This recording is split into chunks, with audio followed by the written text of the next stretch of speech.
मनुष्य की एक विशेष प्रवृत्ति होती है, वो कभी स्वयं से संतुष्ट नहीं रहता, कभी स्वयं से प्रसन्न नहीं रहता। जो है उससे अधिक पाना चाहता, जो पा लिया उससे आगे बढ़ना चाहता, अपने जीवन में बदलाव, परिवर्तन लाना चाहता। और ये प्रवृत्ति संसार में सबसे महान है, क्योंकि इसी प्रवृत्ति के चलते संसार में विकास होता है।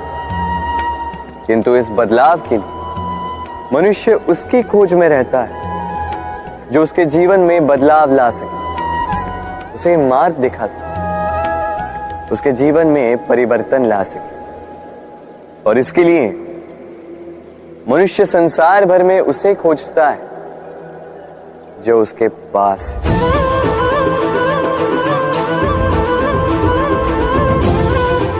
बताइए कौन? यदि कोई आपका जीवन बदल सकता है तो दर्पण देखिए। वो आप स्वयं है जो आपका जीवन बदल सकते हैं। वो आप स्वयं है जो स्वयं को मार्ग दिखा सकते हैं, जीवन में बदलाव ला सकते हैं, परिवर्तन ला सकते हैं। इसलिए पहचानिए अपनी भीतर की शक्ति को और विश्वास कीजिए कि इस संसार में आपसे अधिक शक्तिशाली और कोई नहीं। जीवन बदल जाएगा और अंधविश्वास का नहीं, आत्मविश्वास का हाथ थामे आपकी समस्याएं स्वतः दूर हो जाएंगी। मन बड़ी ही विचित्र कृति है। ये मन शरीर के किस अंग में बसता है कोई नहीं जानता, किंतु संपूर्ण शरीर इस मन की इच्छा साकार करने के लिए प्रयास करता रहता है। अब यदि मन कुछ खाने का करे तो व्यक्ति उसकी वनो उपवनों की इच्छा साकार करने का माध्यम ढूंढता रहता है। अब यदि मन किसी को शत्रु समझ ले तो व्यक्ति उसे नष्ट करने का हर संभव प्रयास करता है। अब यदि मन किसी से प्रेम करे तो उसकी प्रसन्नता के लिए हर सीमा लांघने के लिए सज्ज रहता है। परंतु जीवन सुखद हो इसके लिए आवश्यक है कि मन खाली हो। इस बांसुरी की भांति भीतर कुछ भी नहीं, न राग है न द्वेष, तब भी तार छेड़ने पर स्वर निकलता है। इसी प्रकार मन को भी भावनाओं से मुक्त रखना आवश्यक है। स्मरण रखिए,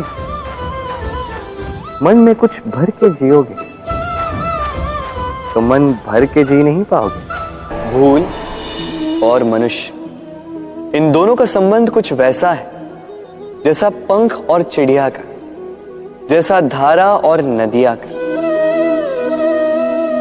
यदि भूल मनुष्य के स्वभाव का इतना महत्वपूर्ण अंग है तो आप सोचिए, इस पर लज्जा क्यों?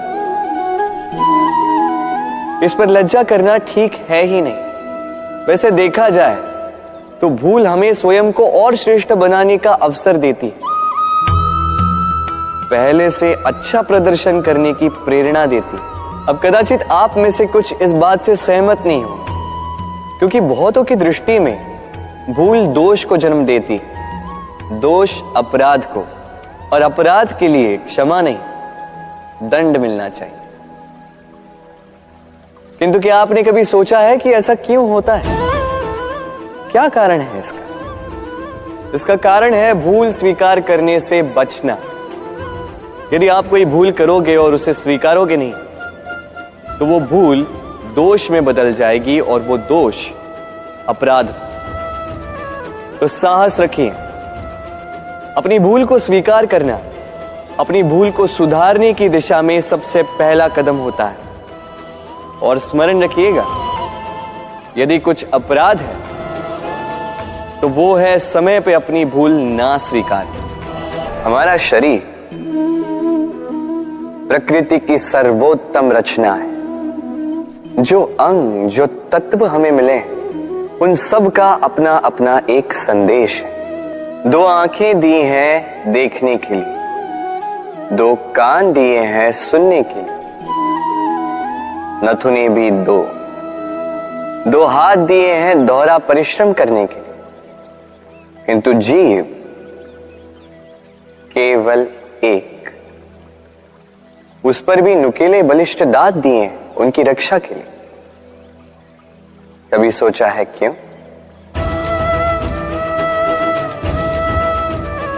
क्योंकि शब्द और शब्दों का उपयोग मनुष्य का सबसे बड़ा शस्त्र है, जिसका उपयोग जितना सोच समझकर किया जाए मनुष्य जीवन में उतना ही ऊपर उठता है। तो समझे ना? देखो, सुनो, समझो अधिक, बोलो कम। मनुष्य का स्वभाव है कमाना, संग्रह करना, फिर चाहे वो धन हो, नाते हो, संबंध हो या हो प्रसन्नता। परंतु क्या आपने कभी सोचा है नियति ने यह संग्रह करने की प्रकृति मनुष्य में क्यों डाली? एक बीज से पौधा पनपता है, उसके भोजन से फल संग्रहित होता है। क्यों? इसलिए ताकि वृक्ष उसे स्वयं खा सके? नहीं, बल्कि इसलिए ताकि वो भूखे जीवों में बांट सके। अब आप पूछेंगे कि इसमें वृक्ष का क्या लाभ?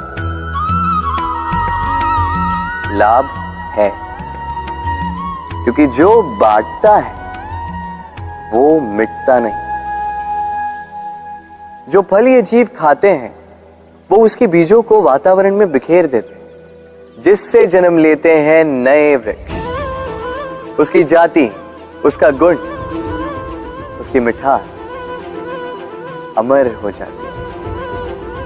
इसलिए स्मरण रखिएगा, अमीर होने के लिए एक एक क्षण संग्रह करना पड़ता है, किंतु अमर बनने के लिए एक एक कण बांटना पड़ता है। कभी बरगद के वृक्ष को देखा है? कितना विशाल होता है।